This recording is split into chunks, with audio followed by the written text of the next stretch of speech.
Salam sepak bola, teman-teman netizen atau warganet yang saya hormati semuanya. Welcome back ke konten terbaru dari channel YouTube Triple B. Dan di konten terbaru hari ini saya ingin memberikan analisa dari dua pertandingan di Liga 1. Yang pertama antara Persebaya Surabaya versus Borneo FC yang berakhir untuk kemenangan Persebaya Surabaya dengan skor 3-2. Yang kedua antara Arema FC versus PSM Makassar yang berakhir untuk kemenangan PSM Makassar dengan skor 0-1. Dengan kemenangan ini berarti Persebaya Surabaya untuk sementara berada di peringkat nomor 7 dan tidak terkalahkan dalam 8 pertandingan terakhir mereka, serta meraih 5 kali kemenangan secara berturut-turut. Sedangkan bagi PSM Makassar dengan kemenangan ini, berarti untuk sementara mereka berada di peringkat nomor 2, poin mereka sama dengan Persija Jakarta yakni 44 poin, tetapi Persija memang menang ya dari segi head to head, sehingga untuk sementara ini Persija yang berada di peringkat nomor 1, dan selisih poin PSM Makassar dengan Persib Bandung adalah 2 poin. Jika teman-teman nonton dua pertandingan ini, maka kalian tentu bisa perhatikan betapa sulitnya bagi para pemain PSM Makassar dan juga Persebaya Surabaya untuk meraih kemenangan bagi timnya. Karena lawan mereka adalah tim yang kuat. Borneo FC dan juga Arema FC yang punya materi pemain yang bagus juga dan juga materi pemain yang merata. Dan tentunya bagi PSM Makassar, mereka membutuhkan 3 poin ini untuk menjaga peluang mereka menjadi juara ya. Maka itu tampak jelas setiap kali para pemain mereka menguasai bola, arahnya tuh selalu memberikan bola ke depan karena mereka benar-benar ingin mendapatkan 3 poin dan caranya tentu adalah mencetak gol secepat mungkin. Tapi dengan kondisi lapangan yang tidak bagus ya tentu sulitlah bagi mereka untuk bisa mencetak gol, bahkan memainkan skema permainan mereka karena PSM Makassar ini kan biasa mengandalkan umpan-umpan pendek. That's why di babak pertama tuh PSM Makassar gak dapat peluang yang berbahaya sama sekali ya, karena sulit bagi mereka untuk memainkan game plan mereka yang biasa mengandalkan umpan-umpan pendek atau juga umpan terobosan. Dan juga sama bagi Arema FC, mereka juga sulit untuk bermain dengan kondisi lapangan yang seperti itu. Maka itu banyak pelanggaran yang terjadi kan, sampai ada 2 kartu merah dan kalau nggak salah 9 atau 10 kartu kuning. Jadi memang itu adalah pertandingan yang ketat dan juga tentunya keras. Dan juga para pemain sulit untuk melakukan tackling atau pressing dengan benar dengan kondisi lapangan seperti itu. Maka itu banyak sekali pelanggarannya. Tapi pada akhirnya ya PSM Makassar bisa meraih kemenangan ya. Ketika di babak kedua itu mereka akhirnya bisa mengandalkan kombinasi passing di antara para pemain mereka ya. Dalam situasi yang sulit loh sebetulnya. Tapi akhirnya Kenzo Nambu bisa mencetak gol. Dan Persebaya Surabaya setelah tertinggal lawan Borneo FC bahkan disamakan 5 menit ya kalau nggak salah sebelum pertandingan berakhir justru bisa meraih kemenangan. Nah artinya memang para pemain Persebaya sekarang sudah membentuk chemistry yang baik. Karena di pertandingan tersebut kan Persebaya gak full tim kan. Leo Lelis tuh gak bisa bermain. Memang mereka kemasukan 2 gol. Tapi yang penting adalah respon dari para pemain Persebaya Surabaya. Artinya apa? Mereka pantang menyerah. Dan mental mereka sekarang sudah semakin kuat. Dan tentu bisa terlihat juga dari kualitas permainan Persebaya Surabaya. Di mana para pemain mereka fokus untuk mengalirkan bola. Jadi jika teman-teman perhatikan gaya bermain Persebaya Surabaya itu adalah mengandalkan progressive possession. Jadi menguasai bola tapi mendekati ke pertahanan tim lawan. Maka itu kita sering melihat para pemain Persebaya lebih sering berada di ruang pertahanan para pemain tim lawan. Jadi memang di pertandingan lawan Borneo tersebut juga kita bisa melihat para pemain Persebaya bisa menciptakan banyak peluang, jauh lebih banyak daripada Borneo FC. Borneo FC coba untuk melakukan counter press, tapi mereka gagal karena kecepatan dari para pemain Persebaya untuk memberikan passing dan juga bergerak mencari ruang yang terbuka. Seperti yang kita ketahui bahwa Persebaya tidak bisa bermain di Surabaya. Tentu ini tidak mudah bagi mereka ya teman-teman ya.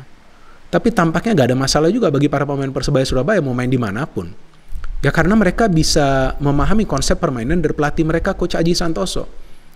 Yang beberapa kali telah saya jelaskan bahwa konsep permainan dari Coach Aji Santoso itu mengandalkan pertama passing, kedua positional play, mencari posisi ya, mencari ruang terbuka, dan ketiga pressing. Dan memang gaya bermain seperti ini sangat sulit.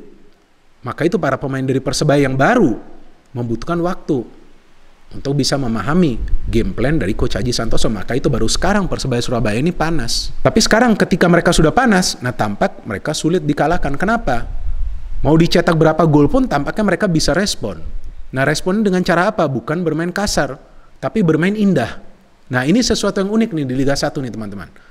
Bahwa Persebaya Surabaya berani bermain indah. Memang resikonya besar.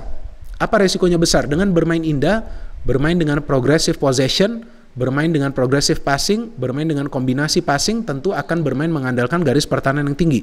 Bisa saja kena direct pass dari para pemain tim lawan atau juga counter attack. Borneo FC juga tidak bisa banyak menciptakan peluang kan di pertandingan ini karena para pemain Persebaya itu bermain progressive possession. Ya inilah ciri khas permainan dari Persebaya Surabaya. Mereka yang akan mengendalikan jalannya pertandingan. Yang bisa menggagalkan Persebaya Surabaya adalah jika ada pemain mereka yang melakukan kesalahan. Nah, itu yang perlu mereka jaga jika mereka tetap ingin mempertahankan tren positif ini. Ya dari jalannya pertandingan ya teman-teman bisa melihat lah bahwa Persebaya Surabaya langsung tancap gas, tapi sulit bagi mereka untuk menciptakan peluang kan. Karena ya Borneo FC ini yang pertama punya kiper yang bagus, Angga ya. Yang kedua defense mereka nih gak buruk juga. Maka itu beberapa kali para pemain Persebaya coba untuk syuting dari luar kotak penalti. Walaupun mereka gak nyerah. Jadi mereka tetap terus press coba untuk masuk ke dalam. Memang di babak pertama mereka sulit lakukan itu ya. Bahkan di babak pertama mereka lebih banyak mendapatkan peluang itu dari set piece kan. Dari corner Rizky Ridho, kemudian dari free kick Zé Valente, yang Sho Yamamoto ya, sundul ya. Dan satu peluang tuh dari Zé Valente dari luar kotak penalti. Borneo cuma mendapatkan satu peluang tuh dari Agung Prasetyo ya. Dimana dia mendapatkan umpan dari Abdul Rahman tuh, dari free kick. Nah memasuki babak kedua yang menarik saya melihat Coach Aji menarik keluar Hidayat dan memainkan Novian Dhani. Kenapa? Dia ingin satu pemain tambahan yang melakukan pergerakan. Ngerti gak? Untuk mengalihkan perhatian para pemain Borneo FC. Karena sulit bagi para pemain Persebaya menciptakan peluang dari dalam kotak penalti pertahanan Borneo. Nah ketika Novian Dhani itu masuk, dia bisa mengalihkan perhatian para pemain Borneo FC. Jadi dengan Novian Dhani masuk, nah teman-teman bisa melihat pergerakan dari para pemain Persebaya lebih masif di lini depan. Bahkan pada saat babak kedua dimulai, mereka hampir mencetak gol kan. Dari Michael Rumeri kan yang ketika dia mendapatkan umpan dari Sho Yamamoto. Artinya ada pemain tambahan yang melakukan pergerakan aktif ke ruang pertahanan dari tim lawan. Tapi ya ternyata yang bisa mencetak gol dulu adalah Borneo FC. Ya karena mereka akhirnya mengubah permainan mereka. Nggak lagi mengandalkan permainan kombinasi passing di tengah yang sulit mereka lakukan karena pressing dari para pemain Persebaya. Jadi yang mereka lakukan adalah memberikan direct pass. Itu perlu mereka lakukan untuk bypass lini tengah dari Persebaya Surabaya dan ternyata itu berhasil. Ketika Agung Prasetyo memberikan umpan direct pass ke ruang pertahanan dari Persebaya yang sedikit terlambat dibaca oleh Rizwan. Ini pemain yang main menggantikan Leo Lelis kan. Leo Lelis kan gak bisa bermain karena mendapatkan akumulasi kartu kuning ya. Bahkan Paulo Victor tuh sudah keluar tuh di babak pertama kan. Nah artinya ketika mengandalkan direct pass itu, pemain bertahan itu harus bisa membaca arah bola. Tampaknya Rizwan sedikit terlambat. Dan Pato memang sudah bisa membaca tuh maksud dari Agung Pras. Sehingga dia bergerak ke ruang terbuka, dia dapat bola, bisa melewati Hernando Ari dan mencetak gol. Udah 0-1, ya tampaklah para pemain Persebaya keluar all out. Ya udah mau kalah 0-1, 0-2 gak ada masalah, mau 0-3 pun yang penting harus memberikan respon. Dan akhirnya mereka bisa memberikan respon. Caranya seperti apa? Jadi dua fullback nih sekarang harus aktif. Altabala dan juga Koko Ari, tapi Altabala yang tampak lebih ofensif. Sehingga Alwi Slamet bisa memberikan bola kepada Altabala, dia cross ke dalam cepat ya, dia cross ya. Jadi dia bukan pemain yang egois. Di sana dihalau oleh Leo Guntara dan ada Sho Yamamoto yang bisa mencetak gol 1-1. Nah memang tampaknya para pemain Persebaya gak puas, harus bisa meraih kemenangan. Maka itu mereka press terus sehingga akhirnya mereka bisa mencetak gol kedua. Ini juga prosesnya cukup cakep ya. Ketika ada kombinasi di tengah, kemudian Rumeri yang bisa memberikan bola kepada Altabala. Altabala tuh tampaknya mau cross, tapi justru terkena pemain Borneo FC dan bisa menjebol gawang dari Angga Saputro ya. Dan ketika sudah 2-1, nah bisa saja tuh Persebaya Surabaya tuh ya main defensif saja. Tapi ya Persebaya ini saya jarang lihat sih bermain defensif. Tapi akhirnya Borneo FC bisa mencetak gol menyamakan kedudukan dari situasi bola mati. Yaitu dia Agung Prasetyo yang menurut saya bermain bagus sekali di pertandingan ini bagi Borneo FC. Ketika dia mendapatkan umpan dari Lili Pali. Dan dalam situasi 2-2, nah ini tentu sulit bagi para pemain Persebaya karena waktu juga tinggal sedikit kan. Tapi ya karena mereka stabil memainkan kombinasi passing. Jadi ketika stabil memainkan kombinasi passing tentu mereka akan menikmati jalannya pertandingan. Tampak para pemain Persebaya itu bermain tanpa beban. Mereka enjoy. Mereka menikmati jalannya pertandingan. Kenapa? Karena mereka paham apa yang perlu mereka lakukan. Sat set.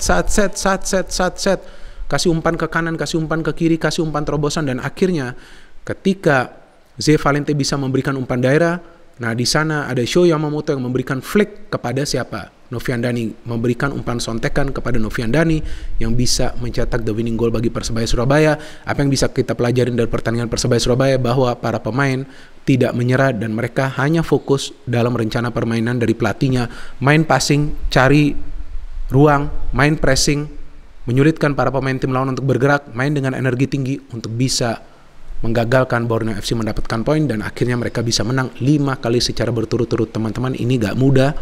Dan jika kalian menanyakan kepada saya, siapa sih pemain bintang dari Persebaya Surabaya? Maka jawaban saya adalah semua pemain yang bermain di atas lapangan bagi Persebaya Surabaya adalah pemain bintang karena mereka menjalankan perannya dengan baik, teman-teman. Dan sekarang saya ingin membahas pertandingan kedua antara Arema FC versus PSM Makassar, yang merupakan pertandingan yang penting bagi PSM Makassar jika mereka ingin menjaga peluang mereka untuk menjadi juara.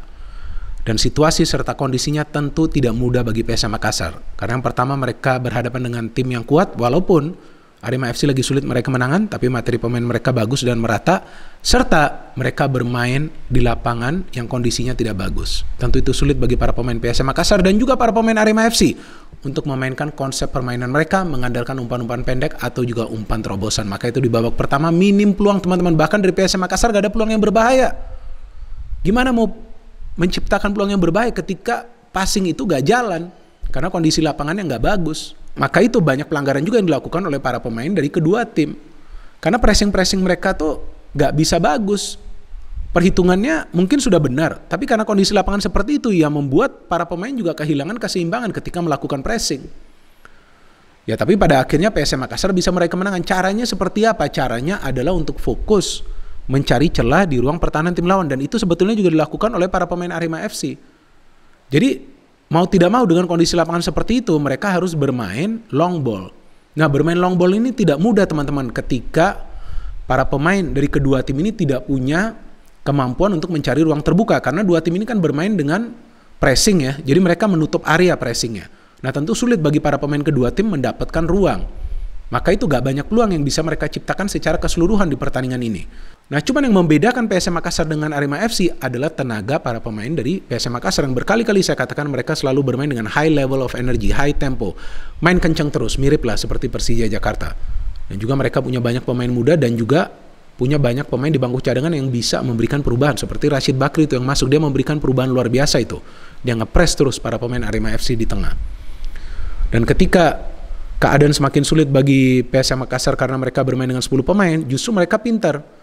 Mereka mengaktifkan para pemain mereka yang berada di belakang juga untuk ikut menyerang. Memang ini berbahaya, sangat berbahaya. Tapi PSM Makassar perlu poin. 3 poin ya, bukan 1 poin. Perlu 3 poin.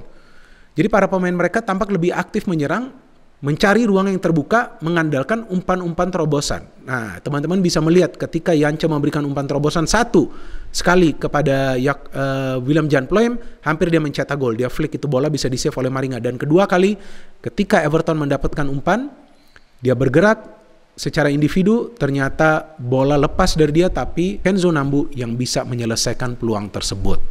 Jadi memang dalam situasi dan kondisi yang sulit, para pemain PSM Makassar tetap fokus menjaga irama permainan mereka, bermain dengan high tempo untuk bisa menggagalkan para pemain Arema FC mendapatkan 1 poin. Tapi ya di satu sisi kita bisa melihat bahwa penampilan dari Reza Arya juga bagus di pertandingan ini ya.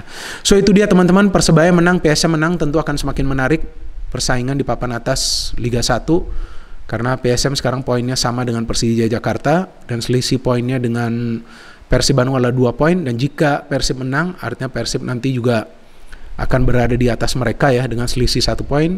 Apalagi Persib masih punya 1 pertandingan tuh di tangannya, akan semakin seru nih teman-teman persaingan di papan atas. Dan juga jika Persebaya Surabaya nanti menang lawan PSIS Semarang, ya mereka juga akan masuk ke zona papan atas dan juga membuka peluang untuk menjadi juara. Kenapa enggak? Mereka lagi menang-menang terus loh. Nah, bagaimana caranya mempertahankan tren kemenangan ini?